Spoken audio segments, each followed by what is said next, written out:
to Hammerdown 2022. Veterans of the show, I knew you guys played with us, before back in 2016, I believe. Or was it 17, I think, yeah. 17, so, okay, so a fair while ago. So, how has things evolved since then? What are you going to be bringing differently to the show tonight? These two for a start. Yeah. That's all right. These two were before. The members are different, yeah, sure.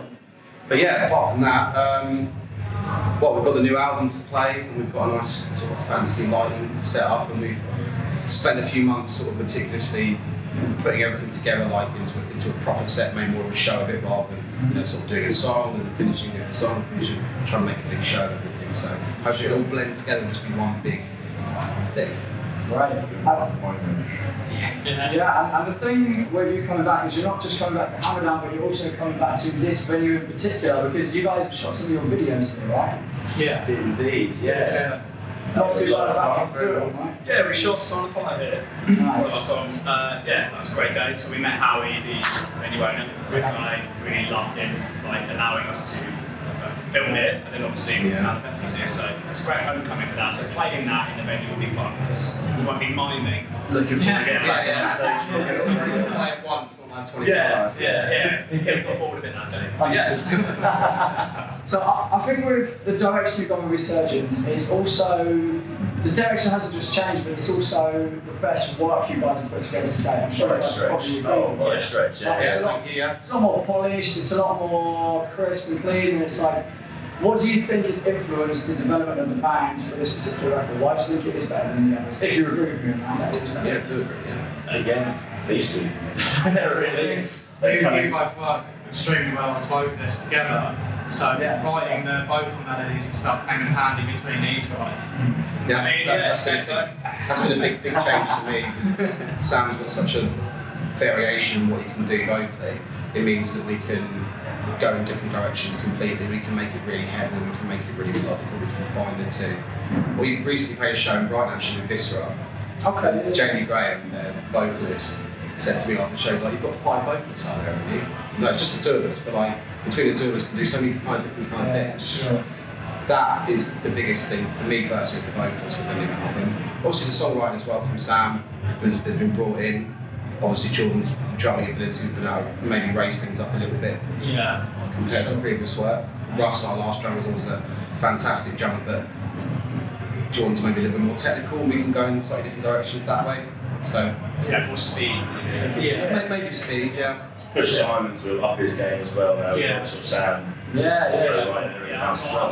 I'm not shy in saying no, I don't like that. Yeah. It's been a few hot tones of me inside a couple of times. Do better. Absolutely not. And then likewise, if people come to me as well going, nah, that's crap. And then you as well, polishing turds, as you like to say. I do that. Where I've written an entire song, and Jamie will just go, can you just change that bit and go, polish that turd, you're welcome. Cheers, Jamie. I get a writing credit for that as well. I think the other thing that's helped that massively was lockdown as well. I think the fact we had 2 years of no gigs, nothing else, just pure concentration on writing and recording.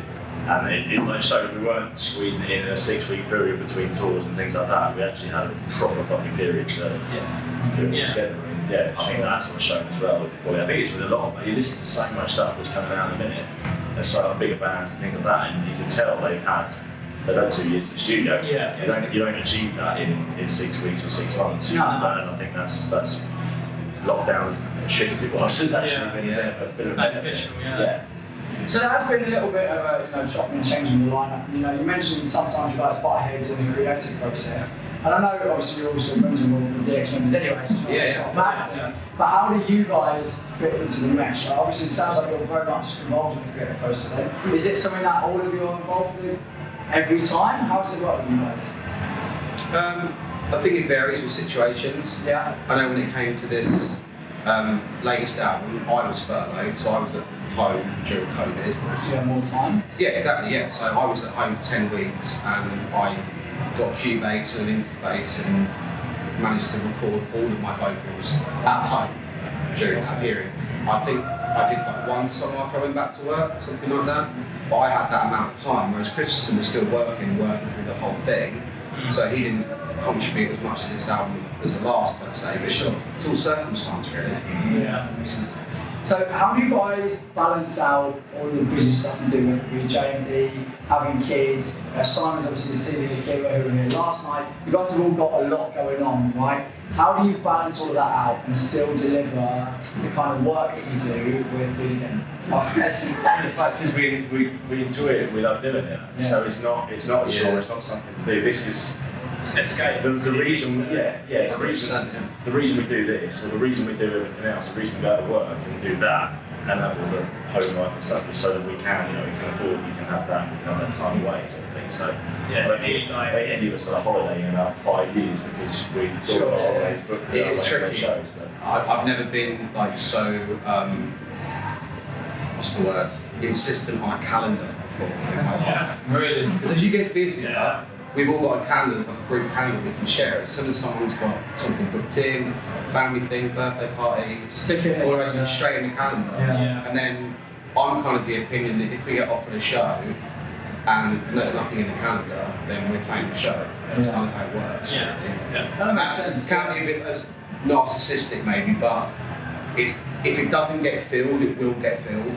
Yeah. And I've always been a bit worried about dropping off and not keeping your name out there. So even when we're writing, I like to go and gig and stuff. But it is tough, but like I said, we all really enjoy it. So we're happy to work hard and then use that money to get ourselves out. Being in a band costs. Yeah, I'm very aware. That's why I don't do it anymore. Right, yeah, okay, that's cool. So you have momentum, great record, Researchers was definitely a step up. So where are you going now? Are you going in the same kind of vein, a different direction? Are you writing, recording? Tell us about what's going on at the moment. It's quite.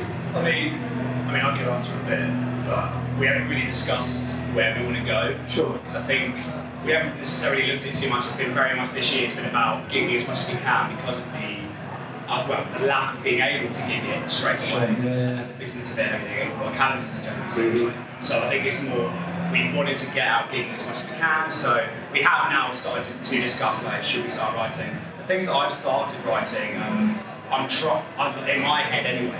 I don't even know this. This is completely. You heard it here first. exclusive. Yeah. Which they're now going to go, there you are. So, shut down. But, yeah, I want to write kind of things that are a bit more like, huge choruses. Absolutely I feel like we've kind of done that before. No choruses. Like we've kind of, I think the direction is, what we've done at Resurgence is we've written songs and with riffs and the breakdowns of songs and the structure and everything, but I think refining that and dialing it down to, okay, what are the parts of those songs which are like hitting hardest? And dialing in on that, like, for example, we've got a song, Divine Life, which I wrote, which is riff, and it changes all the time, which is fine, but you hear songs like Animals by Architects, or even like Bring the Horizon songs, or even Killswitch Engage songs, like, and like, Spirit Boss, Gojira, like bands like that, they'll write a riff, and it's a sick riff, and they just keep going back to it, and then there's a good chorus, and keep going back to that riff. Whereas we're spending so long going riff. It's like, just get a good riff. Definitely up for keeping those big choruses. We absolutely adore a sing-along. And yeah, we can have those big choruses and big riffs and stuff, but like Sam said, maybe concentrate on that riff side of maybe making things memorable straight away. Yeah.